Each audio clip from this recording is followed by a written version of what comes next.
नमस्कार। आज हम कक्षा अष्टमी के पाठ संख्या 2 का अध्ययन करेंगे। इस पाठ का नाम है विलेश्यवाणी कदापि न मे श्रुता। ये पाठ पंडित विष्णु शर्मा के द्वारा लिखे गए पंचतंत्र नामक ग्रंथ से लिया गया है। पंचतंत्र को पंचतंत्र क्यों कहते हैं? क्योंकि इसमें 5 प्रकार की कथाएं हैं, जिसमें से तीसरा खंड काक उल्लूकी है, उससे लिया गया है। इस पंचतंत्र की जितनी भी कथाएं हैं, उन सभी कथाओं में जितने भी पात्र बनाए गए हैं वो सभी पशु पक्षियों को माना गया है। पंचतंत्र की कथा का मुख्य विशेषता यह है, जितने भी पात्र है वो सब पशु पक्षियों को बनाया गया है। पहली बात, इस कथा के अंदर लगभग 1000 के आसपास गद्य या पद्य की रचनाएं हैं और अलग अलग कथाएं हैं। उन कथाओं के माध्यम से पंडित विष्णु शर्मा ने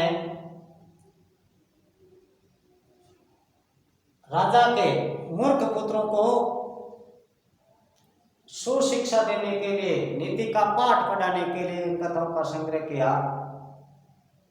आज इस पाठ के अंदर हम ऐसी एक कथा का वर्णन करने जा रहे हैं जो पंडित विष्णु शर्मा के द्वारा काक उल्लूकी नामक पंचतंत्र के तीसरे वेद से ली गई है। हमारे अष्टमी कक्षा का दूसरा पाठ है यह विलेश्यवाणी कदापि न मे श्रुता। विलेश्य अर्थात बेल की, वाणी अर्थात वाचा बोलना, कदापि कदा प्लस अपि, कदा का मतलब कभी, अपि यानी भी, कभी भी, न नहीं, मैं यानी मेरे द्वारा, श्रुता यानी सुनेगी, अर्थात मेरे द्वारा बिल की वाणी कभी भी नहीं सुनेगी। बिल यानी गुफा, जिसके अंदर जानवर रहते हो जमीन के अंदर, वो गुफा। विलेश्यवाणी कदापि न मे श्रुता। आज मैं पाठ का केवल हिंदी अनुवाद, ये कथा है केवल हिंदी अनुवाद बता रहा हूं। संस्कृत के अंदर हम ठीक से देखेंगे, पढ़ेंगे इस पाठ को। अगर मैं संस्कृत पढ़ूंगा फिर हिंदी बताऊंगा तो वीडियो बहुत लंबा हो जाएगा, इसलिए मैंने केवल हिंदी बताना ही उचित समझा। केवल हिंदी बता रहा हूं मैं आज आपको। एक जंगल में, इस कथा का मूलतः सार में बता देता हूं, लिखा हुआ आप पढ़ लेंगे। एक जंगल में एक बार एक खर नखर नाम का शेर रहता है। एक बार शेर बहुत ज्यादा भूखा होता है, कई दिनों से उसको भूख लगी होती है। भूख की वजह से शेर बूढ़ा हो जाता है। बूढ़ा था और वो शिकार कर नहीं पाता था, इसलिए भूखा था तो शिकार और कमजोर हो गया। इसलिए उसने कुछ उपाय सोचा और घूमते घूमते वो जंगल में इधर उधर भटकते भटकते उसको एक गुफा दिखाई दी बड़ी, जिसके अंदर शेर आसानी से बैठ सकता है, ऐसी गुफा दिखाई दी। और उस गुफा के पास गया शेर, और शेर ने देखा कि इस गुफा के अंदर रात के समय कोई न कोई जीव अवश्य रहता है। यह सोच करके और शेर ने दिमाग लगाया कि अगर मैं इस गुफा के अंदर छुप करके बैठ जाऊंगा तो रात के समय कोई भी जीव आएगा जो गुफा के अंदर रहता हो, जब आएगा तो मैं उसका भोजन कर लूंगा, अर्थात मेरा भोजन हो जाएगा। यह सोच करके शेर गुफा के अंदर छुप करके बैठ गया। जब शाम हुई, सूर्य भगवान अस्त होने को गए, तब उस गुफा के अंदर रहने वाला जीव जिसका नाम था दधिपुच्छ, वो एक शियार था। वो शियार शाम के समय अपनी गुफा के अंदर, अपने घर के अंदर रहने के लिए जब आया, तो शियार हमें देखते हैं सदैव बहुत ही चालाक होता है, इसीलिए उसका नाम श्रृंगाल है। श्रृंगाल का मतलब कपटी होता है, धूर्त होता है, हिंसक होता है। तो शियार आया और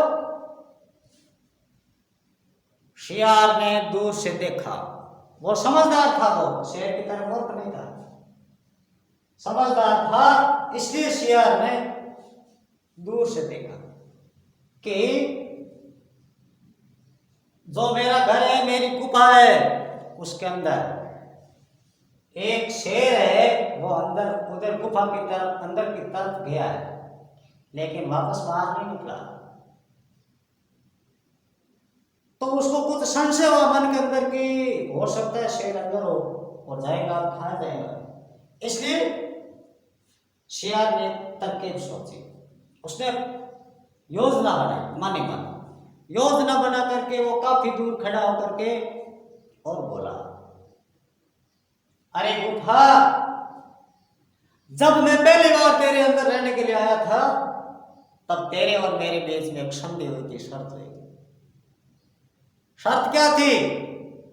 ये शर्त थी कि जब भी मैं तेरे अंदर बैठने के लिए आऊंगा, प्रवेश करूंगा, तो जब मैं दूर से आता हुआ तुझे दिखाई दूंगा, तो तुम मुझे जोर जोर से आवाज दोगी, आह्वान करोगी कि आओ शेर, आओ शियार, आओ, तुम मेरे अंदर बैठो। ऐसा अपने आह्वान करने की पहले शर्त रखी। आज तुम्हें क्या हो गया? क्या तुम मेरे से वो नाता तोड़ रही हो, रिश्ता तोड़ रही हो जो हमने पहले दिन किया था? सर, आज तुम मुझे क्यों नहीं बुला रही? ऐसा शियार ने दूर खड़े होकर के कहा। शियार की वाणी शेर के कानों में पड़ी, तो शेर ने सोचा कि वास्तव में ये गुफा शियार जब आता है तब बुलाती है, लेकिन आज मैं अंदर बैठा हूं, इसके कारण से ये गुफा शियार को बुला नहीं रही, मेरे डर है। और उसने कहा कि डरे हुए मन वाले लोगों के हाथ पैरों की क्रिया ठीक से नहीं होती है, यानी जिनका जो डर जाते लोग, उनके हाथ पैरों में कंपन शुरू हो जाता है, वो उनका शरीर कंपायमान हो जाता है, उनकी वाणी में भी कंपन होता है। इसलिए ये डर गई गुफा कि अंदर शेर बैठा है, वो शियार अंदर रहेगा तो फिर मेरा क्या होगा, ऐसी गुफा डर गई होगी, ऐसा शेर ने मन में सोचा। ये डर गई गुफा, इसलिए बोल नहीं रही है, तो क्यों नहीं गुफा के स्थान पर मैं बोल दूं। और शेर ने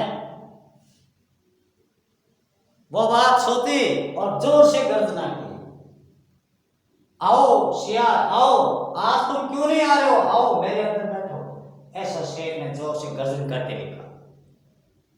गुफा शेर की गर्जना से गूंज उठी, गूंजी तो शियार जो दूर खड़ा था वो वहां से 9-11 पलायन कर गया, भाग गया।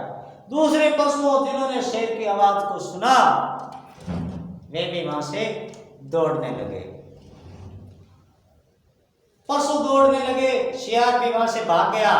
भागते हुए शियार ने कहा कि जो लोग आपत्ति जब आ जाती है ऊपर, उससे पहले उसका समाधान ढूंढ लेते हैं, तब तो वे निश्चित रूप से शोभायमान होते हैं, वे शोभा पाने योग्य लोग होते हैं। किंतु आपत्ति जब ऊपर आ जाती है, और तब जैसे कल हमने श्लोक पढ़ा कि घर में आग लगने के बाद कुआं खोदना, यही बात जब आपत्ति आ जाती है किंतु उसका समाधान नहीं कर पाते हैं, वे लोग निश्चित रूप से दुखी होते हैं। मेरे को जंगल में रहते हुए इतना बुढ़ापा आ गया, किंतु आज तक मैंने कभी भी बिल की वाणी को नहीं सुना, गुफा की आवाज को नहीं सुना। इस पाठ की जो अंतिम पंक्ति है, जो श्लोक के रूप में लिखी हुई है, बिलेशी वाणी कदापि नहीं सुनता, इसी को आधार मान करके पाठ का लेखन किया गया है। बिलेशी वाणी कदापि नहीं सुनता, अर्थात बिल की वाणी मैंने आज तक कभी भी नहीं सुनी।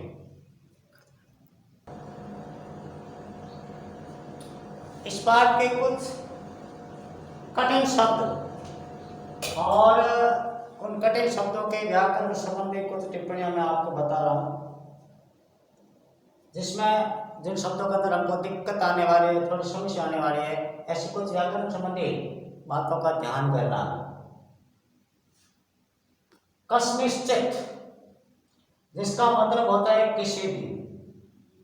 ये शब्द कस्मिन प्लस चित, दो शब्दों से बना है, किसी भी। इसका हिंदी अनुवाद है प्रतिवस्ती। इसमें इस शब्द के अंदर प्रति उपसर्ग है और वस धातु है। वस धातु लट लकार प्रथम पुरुष एक वचन, वसति वसते वसंते, वस धातु है। और स्म, जो स्म है वह एक अस धातु है। अस्ति स्त स्म, स्म लट लकार उत्तम पुरुष पर एक वचन रहता, बहुवचन से प्रथम पुरुष बहुवचन की क्रिया रहता था। इतस्ततः, ये दो अव्ययी शब्दों का मेल है। इतः प्लस ततः, इतः धन ततः।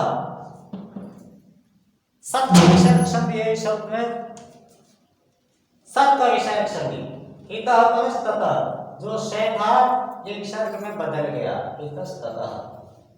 परिभ्रमण, इसमें परि उपसर्ग है।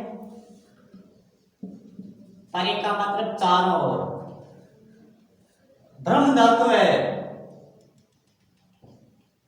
भ्रम का मतलब घूमना। आगे न लगाए अन, तो इसके अंदर क्षत्रिय करते हैं। परि प्लस भ्रम प्लस क्षत्रिय। क्षत्रिय जो करते होता है उसका अर्थ शेष पड़ता है, जो कभी कभी अन हो जाता है। परि प्लस भ्रम प्लस क्षत्रिय, परिभ्रमण। सुधा, सुधार्थ, इसका हम समास विग्रह भी कर सकते हैं। सुधायाम आर्तः, भूख से व्याकुल, भूख से व्याकुल। और इसका संधि विच्छेद अगर हम करेंगे तो सुधा धन आर्तः।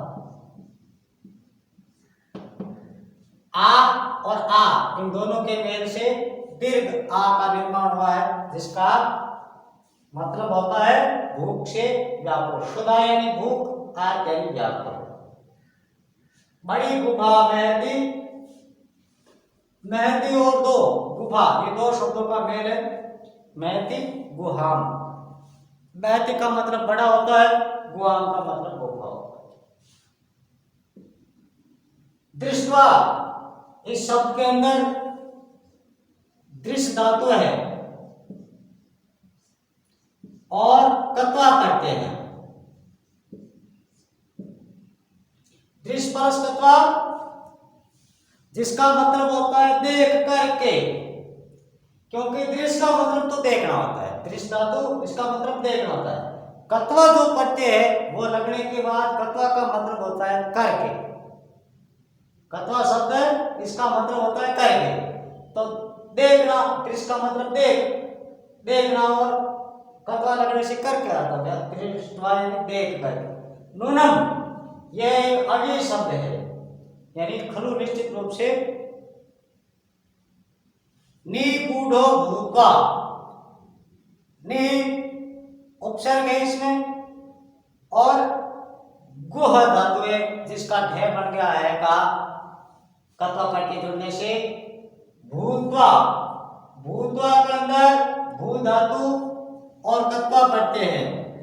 अगर इस शब्द को हम तोड़ेंगे तो ये ऐसे होगा, नि प्लस गुह प्लस कत्वा प्लस भू प्लस कत्वा। दो जगह है कत्वा कट्टी जुड़ा, जिसका मतलब होता है छिप करके, छुप करके, एक जगह कहीं से छुप करके निगूढ़ भूतवा। समागच्छत सम उपसर्ग है इसमें, समागच्छत में सम उपसर्ग है, सम। आप भी उपसर्ग है, सम और आ दो उपसर्ग है, फिर गम धातु है। सम प्लस आ प्लस गम प्लस अत लगा है, इसका मतलब यहां का कौन सा प्रत्यय है? क्षत्रिय। क्षत्रिय। सम प्लस आ प्लस गम प्लस क्षत्रिय, जिसका मतलब होता है समागच्छत यानी आए वे। आए वे समागच्छत यानी आए वे। सिंहबद्ध पद्धति, शेर के पैरों के निशान। सिंहस्य पादाभ्याम पद्धति, षष्ठी तत्पुरुष है। बहिरागता, इसमें बहि रुद्र विसर्ग संधि है, प्लस आ प्लस गम प्लस त प्लस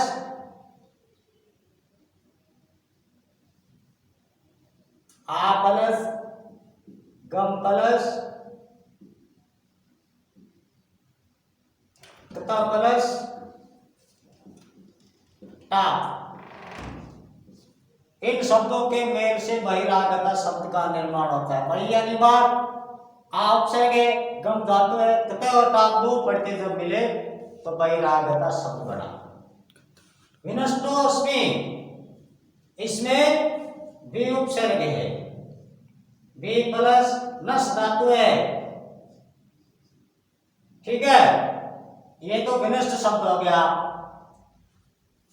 फिर अस्मि,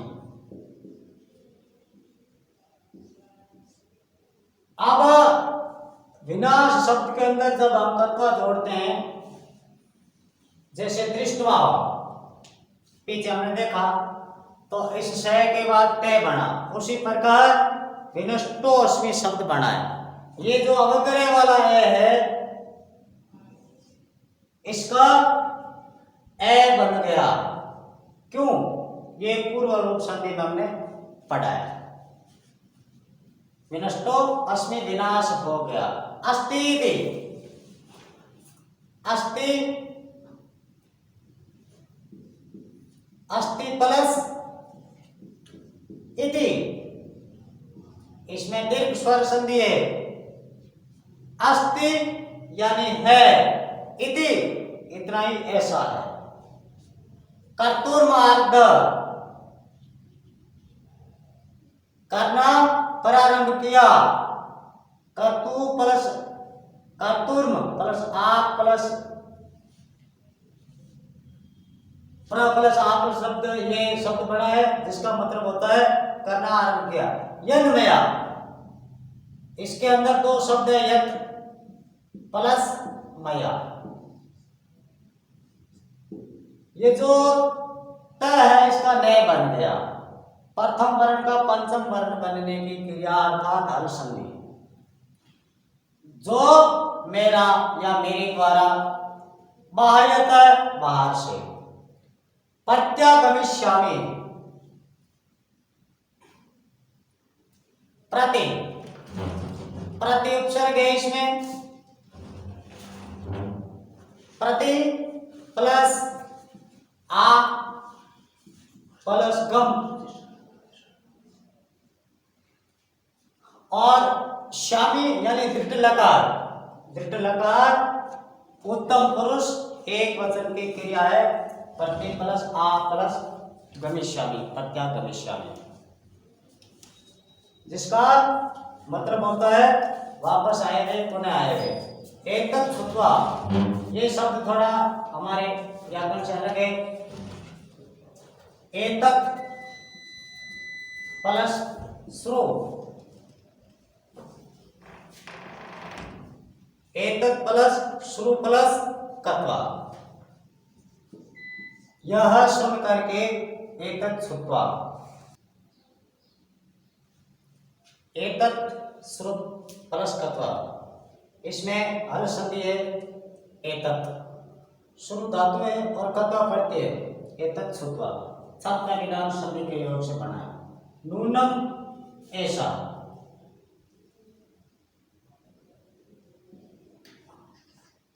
नूनम खलु निश्चित रूप से अव्यय शब्द है ये, ऐसा निश्चित रूप से यह। सात विदम, इसमें यण संधि है, साधु प्लस इदम, जो ऊ था ऊ और ई दोनों के योग से वह का निर्माण हुआ, सात विदम यण स्वर संधि है। भय संत्रस्त मनसा, भयेषु त्रस्त मनसा, इसमें समास है तत्पुरुष।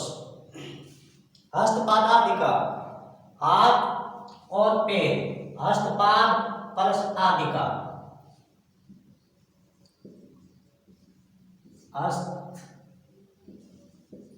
पाद प्लस आदि का, हाथ और पैर आदि। परिवर्तनते प्रअपसर्ग है इसमें, प्र प्लस वृत्त, वृत्त धातु है और ये अंत्य लगा है जो लट लकार प्रथम पुरुष बहुवचन की क्रिया है होती है। वे पतुष चाधिको, वे पतु,